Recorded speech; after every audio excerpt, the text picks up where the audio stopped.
Welcome once again to the SA Diplomat. I'm Abdurraouf Hanslow, and today we find ourselves in Cape Town in South Africa, our hometown. Unfortunately, the SA Diplomat is held up here in Cape Town at the moment due to the nationwide lockdown imposed by the government, and until the end of April, unfortunately, we're going to be stuck here. But needless to say, we are working behind the scenes very hard to bring you, the international community of South Africa, a clear understanding and a view of what's happening in South Africa at the moment. In the past few weeks, we've seen the destitute at the forefront of the news sector in the country, because this time of need at the moment is hitting those communities the worst. Today we chat to a very established organization that works with these communities in order to facilitate meals for them and to make their lives a little bit more comfortable during this very trying time here in South Africa. So we'll be speaking to an organization. I'll let the name out later on, but before we do that, don't forget to like this video, subscribe to the channel, and pound that notification bell.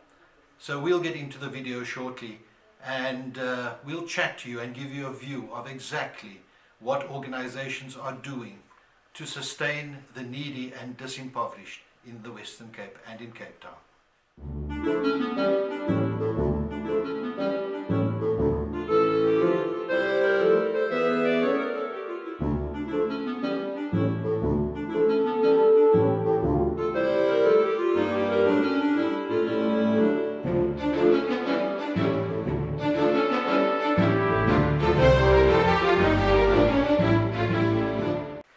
So we're sitting here with a lady by the name of Majida Fakir, and she's from an organization called Love to Serve.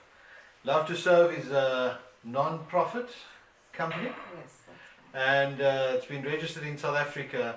And the aim behind the company, I'm going to allow Majida to go further into. But just to highlight what needs to be done in South Africa from these types of organizations.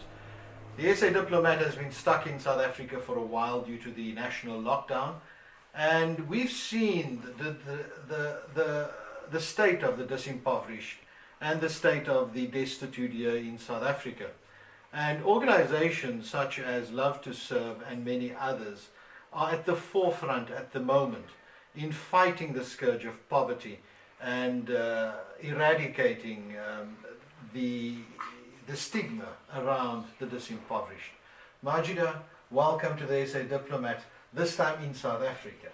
And we commend you firstly for the organization that you run, and we're very pleased to have you on the channel. Firstly, I think for our viewers' sake, can you please give us a synopsis of exactly who Love to Serve is? Assalamu alaikum Ra'ouf, and to the viewers as well. Basically, Love to Serve started about 3 years ago. We're a group of family, relatives, cousins, all youngsters, as well as friends. Before registering our company or the NPO, what we used to do was feed on a monthly basis to different areas as Bokmakiri, Capricorn, Delft, Belhar. We used to, just go and feed and give the little kids party packets and stuff like that, and we'll see how amazed and how grateful these kids are, as well as the adults. And then we got to speak to people in the communities over there, and speaking to them would tear our hearts apart, that even though they're working, they still earn under the breadline, they still can't meet the monthly commitments we as food. I mean, we have grandparents that look after grandchildren and great grandkids because of things that's happening in our areas, like the drugs, like the gangsterism, those type of things, and the grandparents are left to look after these kids. So as cousins and friends that see each other quite often, we got together and said, look, we need to do more. We can't just also do orphanages. That's how we started going to the various orphanages in Mitchell's Plain, in Woodstock, in Athlone, various areas. And what we did for them was we would have like on not a monthly basis, but like maybe every 3 months, we would go to them and we have maybe art for them, or we have a movie night with popcorn and pizzas, or a games evening. You know, we try to do things for the orphanages. Then we said we would take it a step further, and we said with that we'd obviously need funding from our communities. So what we've done was we established, registered the NPO. We've managed, alhamdulillah, to get our Section 18A certificate so that we can get bigger and corporate clients on board to sponsor, because a lot of the people here in South Africa, or in Cape Town at least, don't have the chance to physically go to these places to speak to the people, spend time. It's easier for them to trust someone or a family member or friend or something, and give that responsibility to them to pass that money over, and knowing that we physically go to these people. Besides just handing out food parcels, besides handing out food, besides handing out or having fun days for the different masjids in the northern suburbs, we spend time with the people. We have suppers with them, we sit with them, we talk to them, especially with the elders in our communities. The one, when it started about 2 years or 3 years ago, we had a function, a supper in Masjid Mubarak in Balha. We fed them, we had cool drinks, desserts and everything else, and we sat with them and we spoke to them, and what stood out most was when they told us, shukr alhamdulillah for what we're doing and what we're giving them, what's going to happen in Ramadan, what's going to happen in Eid. They've never had new clothes for years. What they try and do is they try and only dress the kids up. That's as far as it goes. But having food and having everything else on the tables, that's very difficult for them. Okay, now before you go on, I'm listening to what Love to Serve stands for, and basically what you've done in the communities. And so many times, we've been in the situation of organizations and people contributing to the destitute, but the treatment that is given with the one hand and the treatment received on the other hand is two totally different things. There's no encompassing of community anymore, and that's one thing that I'm very surprised to hear, and I didn't discuss with you previously before the video, is to hear that there's an actual interaction between yourself and your organization and the actual people you are servicing. And that to me, I think, and to our viewers, should be very commendable. In addition to that, Majida, I think you also spoke about the corporate support. Have you had a lot of corporate support over the last few years during the existence of Love to Serve? Not really much of it. This time around, before COVID-19, we've had one of the big organizations that gave us a nice sum to start off with. And previously it used to be just individuals with their own companies and those type of things, but never much bigger organizations. Okay, now obviously you touched on COVID-19. So this has hit the world on a massive scale, and as we know, South Africa is not the wealthiest country on earth.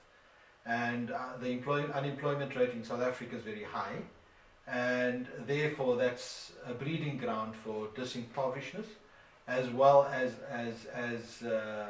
people living under the breadline. What challenges have you seen coming out of this lockdown structure that the government has put in place, and this pandemic, the risks of this pandemic currently here in Cape Town?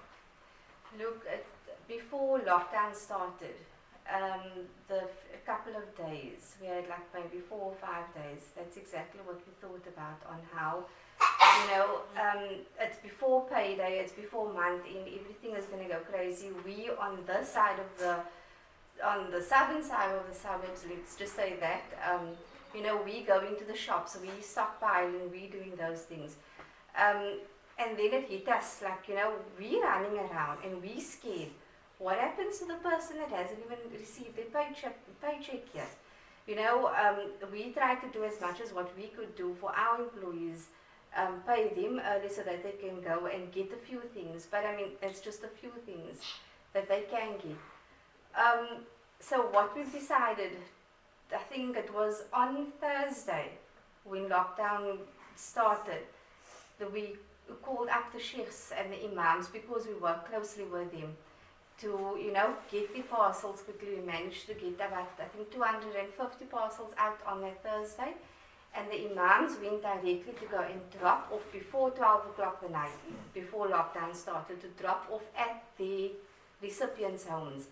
And for me, that was touching because of how, yes, we trying to get those parcels to you, but how they, the leaders in the communities, is also trying their utmost best to come and collect even. They didn't have petrol money, they didn't have buckies, they didn't have vans, nothing, but yet they made an effort just so that they can see the elders or the ones that need in the community has something for the next 2 weeks of the week that they're going to be paid. Okay, now just quickly, Majida, the communities that you serve currently in Cape Town, in the Western Cape, which communities are they?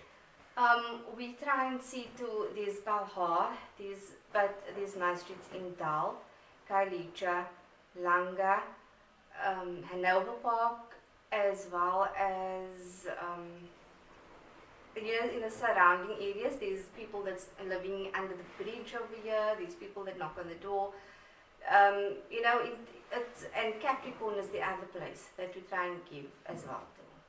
Okay, now from the SA Diplomat side, we've in this week only, unfortunately a little bit late, but we want to endorse the Love to Serve, obviously, and we want to share this on all our platforms.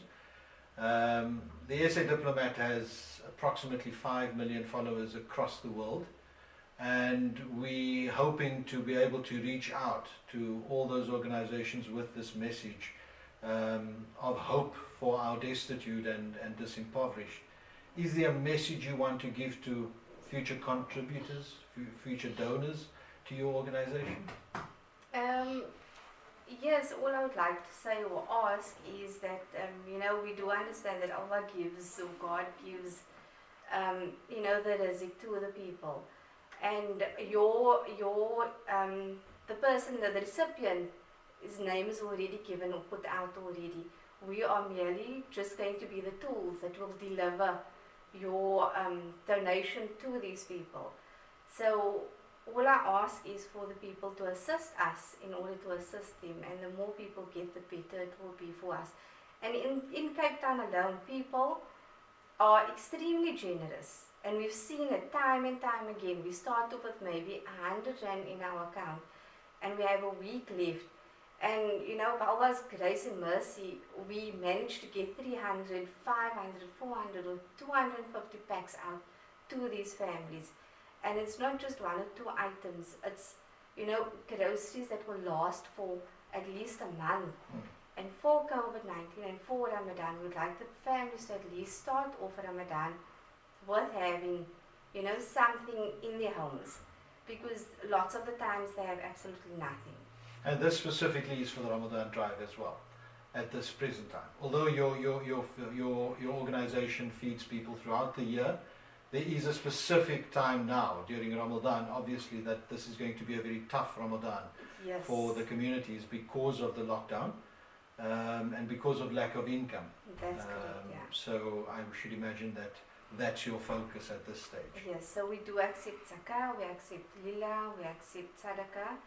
And general donations. And general donations. And it's going to carry on. Like everybody's asking us, when is the end date for this? As long as lockdown happens, we're going to carry on giving food parcels as long as we, get funds coming in. As much as we can get in, we will be giving out.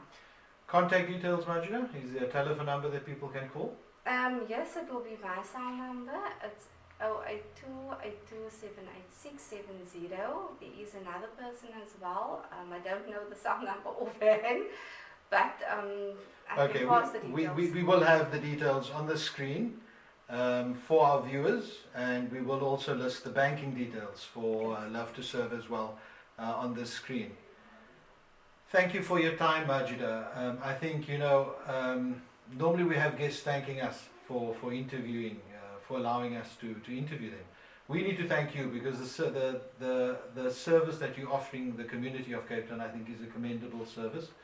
and we are indeed very, very honored to be associated. And just as an endorsement, we are very, very proud to be associated with Love to Serve. Shukran Rauf and SA Diplomat as well. This is the SA Diplomat Abroad, and we've been speaking to Love to Serve. And the lady to my right is Majida Fakir, who heads up the organization. When we look at Cape Town and we see exactly how everything is panning out during this lockdown, we obviously realize that there is a need to uplift the disimpoverished, and especially now when that ugly head has come out to show exactly who the underprivileged are. We encourage our listeners our viewers and our listeners to both contribute, put your hand in your pocket and contribute to this organization, because it indeed will save lives and indeed will put food on the table of those most in need of that contribution.